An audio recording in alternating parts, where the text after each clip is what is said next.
রাসূল সাল্লাল্লাহু আলাইহি ওয়াসাল্লাম আরো মারাত্মক কথা বলেছেন। রাসূল বলেছেন যে কিয়ামতের পূর্বে এমন অবস্থা হবে, প্রত্যেক পুরুষরা তাদের মহিলাদেরকে তীবের মতো অনুসরণ করবে। কি একটা বাছুর যেমন তার গরুর পিছনে ঘুরে, তদ্রুপ ভাবে পুরুষেরা শিবরান শেবরান যেরাআন যেরাআন প্রত্যেক গজে গজে বিগতে বিগতে তারা পুরুষের পিছনে ঘুরতে শুরু করবে।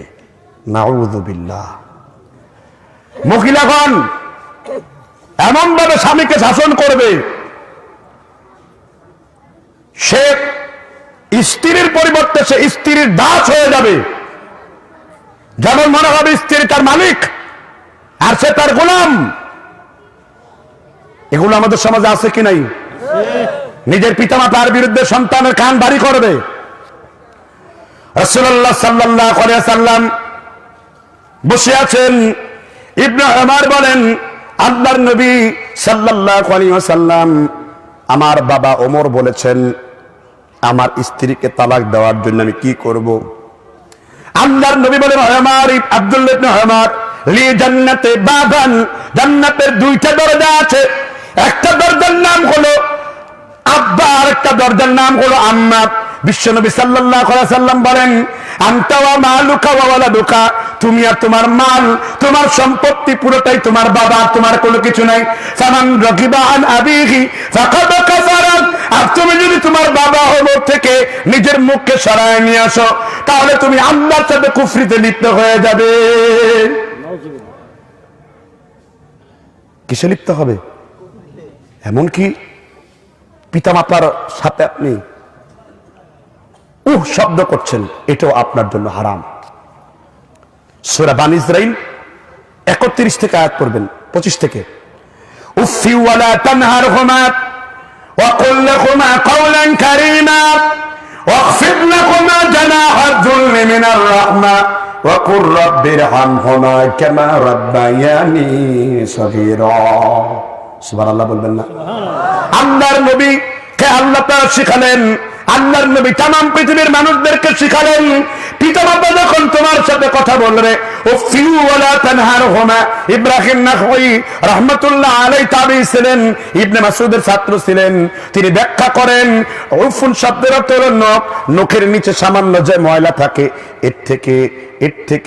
এর থেকে অল্প কোনো খারাপ ব্যবহার তুমি তোমার পিতামাতার সাথে করবা না। আল্লাহর নবী সাল্লাল্লাহু আলাইহি ওয়াসাল্লাম বলেন, ইন্নাল জান্নাতা ইনদা রিজলিহা, কারণ তোমার পিতামাতার নিচে আমার আল্লাহ তোমার জন্য জান্নাতের ব্যবস্থা করে দিয়েছেন। পিতামাতা, তোমার জান্নাত কোথায় আছে? পিতামাতার। ইমাম বুখারী প্রায় 18 বছর পর্যন্ত চোখে দেখতেন না। রোজ ইমাম বুখারীর মা তার জন্য দোয়া করতেন, আল্লাহ আপনি আমার ছেলের চক্ষু ফিরিয়ে দেন। দেখেন মায়ের দোয়া কিভাবে কবুল হয়। ইমাম বুখারীর মাও আল্লাহওয়ালা ব্যক্তি ছিলেন। সিয়ার আলামিন নুবালা ইমাম শামসুদ্দিন যাহাবী রাহমাতুল্লাহ আলাইহি ইমাম বুখারীর জীবনী রচনা করতে গিয়ে লেখেন, বলেন ইমাম বুখারী বিয়ে করছিলেন কিনা?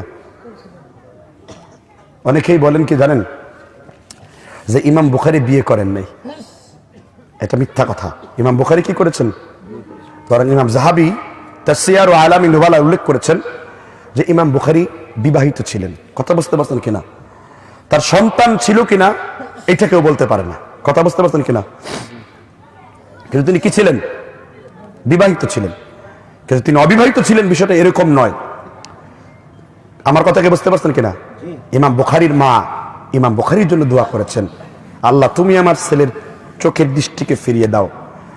18 বছর পরে ইমাম বুখারী শুধু চোখের দৃষ্টি ফিরে পাননি, বরং এই ভূখণ্ডের সর্বশ্রেষ্ঠ হাদিসের কিতাব রচনা করেছেন। কে? ইমাম বুখারী। একটা হাদিস বর্ণনা করেছেন, 2 রাকাত সালাত পড়ে শুয়ে পড়েছেন, স্বপ্নের মধ্যে এটা একটা অনুমতি পেয়েছেন যে তুমি এই হাদিসটি লিপিবদ্ধ করতে পারো, কারণ হাদিসটা সহিহ। সুবহানাল্লাহ বিহামদিহি। ইমাম বুখারী হাদিসের এতগুলো বৈশিষ্ট্য ছিল। অথচ আজকে আমাদের পিতামাতা যেমন সন্তানও তেমন।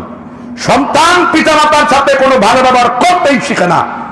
এর কারণ হলো আমাদের শিক্ষা ব্যবস্থা এর জন্য দায়ী।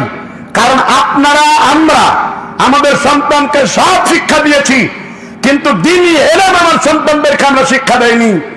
সকালবেলা থেকে দিয়েছি সাধারণ বিদ্যা বুদ্ধি, অথবা তাদেরকে আমরা আলেম বানাইনি, তাদেরকে আমরা ইসলামের মৌলিক শিক্ষাগুলো দেইনি। এজন্য একটা